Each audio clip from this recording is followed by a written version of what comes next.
Hi, I'm Mary, 28, a marketing executive at Dixon and Partners. I've always been proud of taking care of my mom, especially after she divorced Dad when I was 15. The apartment is perfect, honey. I can finally host proper dinner parties. Mom squealed on the phone as I helped her move into her new luxury apartment, the one I was partially paying for. I smiled, remembering how hard she worked raising me alone.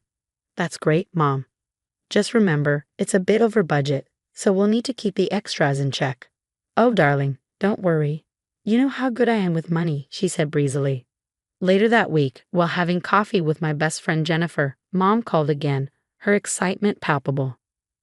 Mary, you won't believe who I met at the country club, Sandra Thompson, from Thompson Real Estate. The Thompson Real Estate? I asked, incredulous.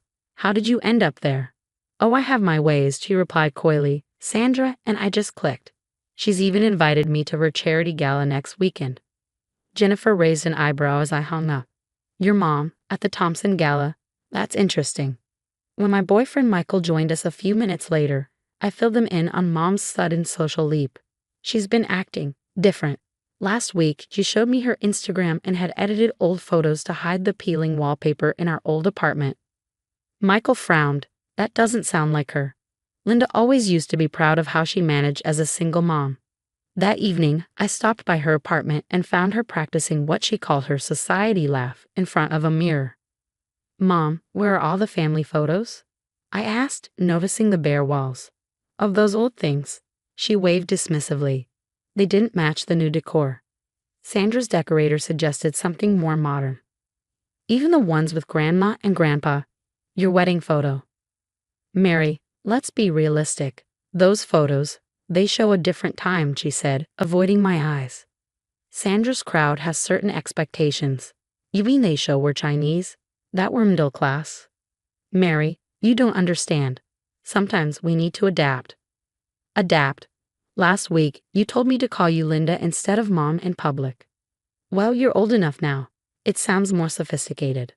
A text from Jennifer buzzed on my phone. Your mom just posted about her summer home in the Hamptons on Facebook. Isn't that your cousin's beach rental? I glanced at Mom, now balancing a book on her head as part of her poise training. The woman who once taught me character mattered more than appearances was vanishing before my eyes. This dinner party will change everything, she said, not meeting my gaze. The Thompsons are coming. Everything must be perfect.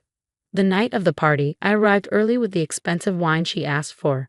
The apartment smelled of catered French cuisine, undoubtedly charged to my credit card. Mom, I got everything you needed. Do you need help with anything else? Just one thing, she said, handing me a black dress and white apron. What is this? I asked, confused. Oh, just for tonight. Please, Mary, she pleaded. Before I could protest, the doorbell rang.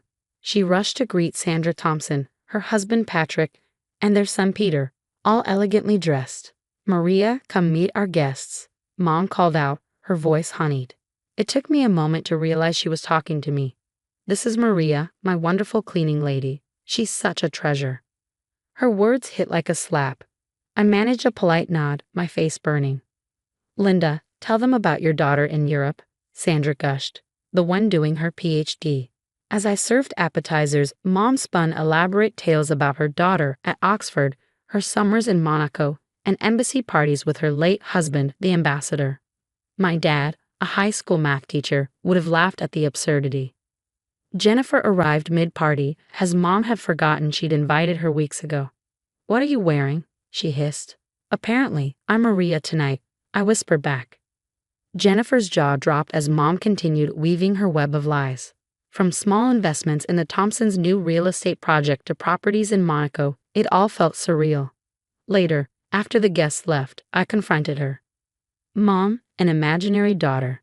Embassy parties, Monaco properties, and what about this investment with the Thompsons? Where did you get $500,000? It's just temporary, Mary, she said, her voice trembling. I needed to keep up appearances. With my money?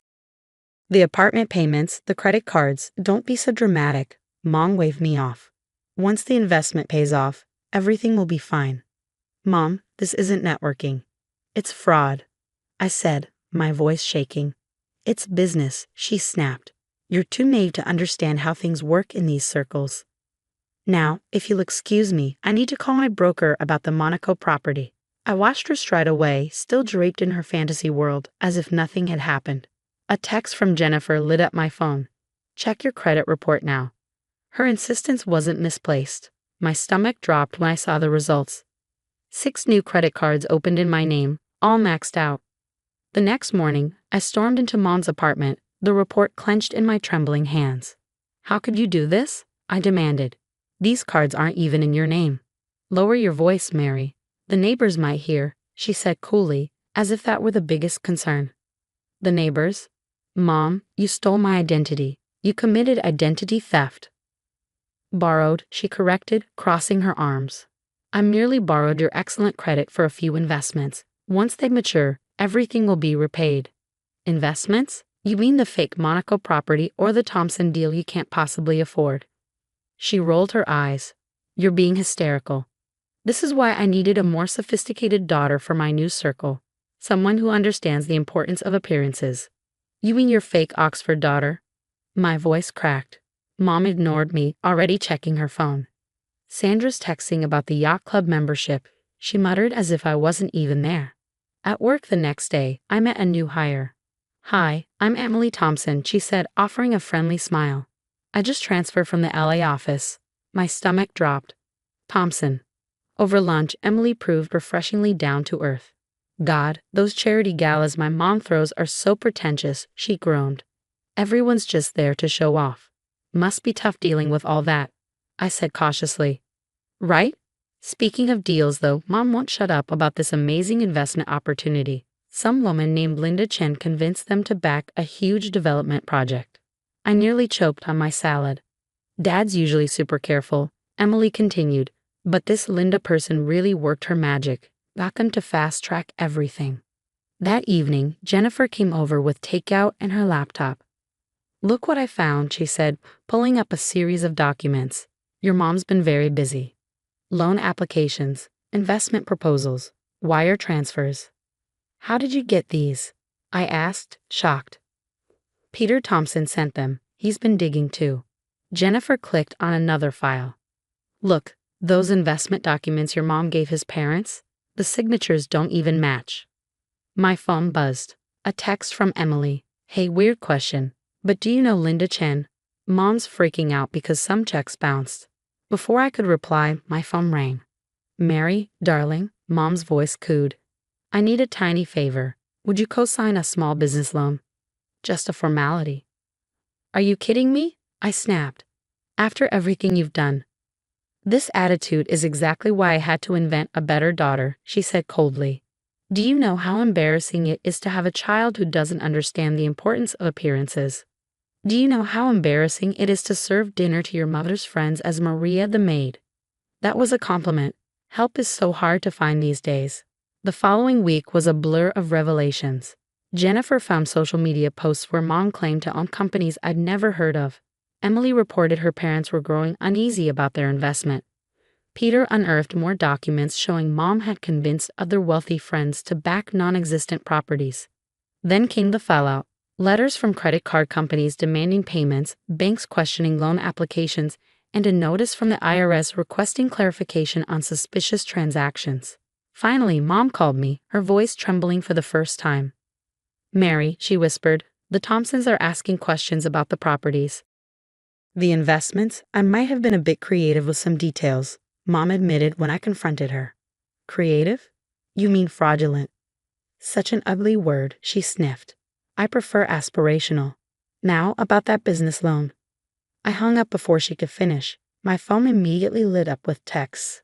Emily. OMG, your mom is the Linda. Dad's lawyers are going crazy. Jennifer. Check your email. More documents from Peter. It's worse than we thought. Peter. My parents' lawyer would like to speak with you. The house of cards Mom had built was finally tumbling down, and I had front row seats to the collapse. I sat in the Thompsons' lawyer's office, surrounded by stacks of evidence. Jennifer's recordings, Peter's documents, my credit reports, and dozens of fraudulent investment papers. Your mother's activities are extensive, the lawyer said gravely. The fake properties alone. We'll handle all the legal details, Sandra Thompson interrupted. Then she turned to me with an accusatory look. But Mary, darling, why didn't you tell us sooner? Tell you what? That my mother introduced me as the maid? That she invented a fake daughter because I wasn't good enough. Sandra at least had the grace to look embarrassed. The dominoes fell quickly after that. Mom's wealthy friends discovered their investments were fake. The country club revoked her membership. The IRS flagged suspicious transactions. Her social media empire of lies crumbled as people realized every post was fabricated. Emily texted me later. Did you see? Your mom tried joining the Sterling Club claiming to be a European duchess. I was typing a response when my boss called me into his office. Mary, he said, we've been impressed with how you've handled everything. We'd like to offer you the director of marketing position. That night, I celebrated my promotion with Michael and Jennifer at our favorite restaurant. As we toasted, my phone buzzed with a notification. Mom had filed for bankruptcy.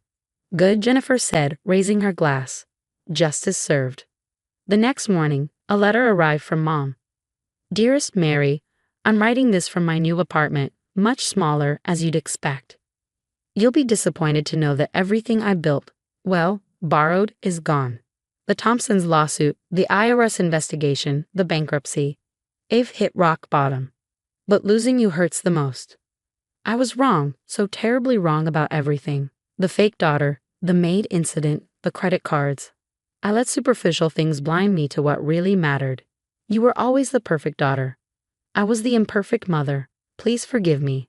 I folded the letter and tucked it into my desk drawer. On my computer screen, a news article headline stared back at me. Socialite Linda Chen faces federal investigation for investment fraud.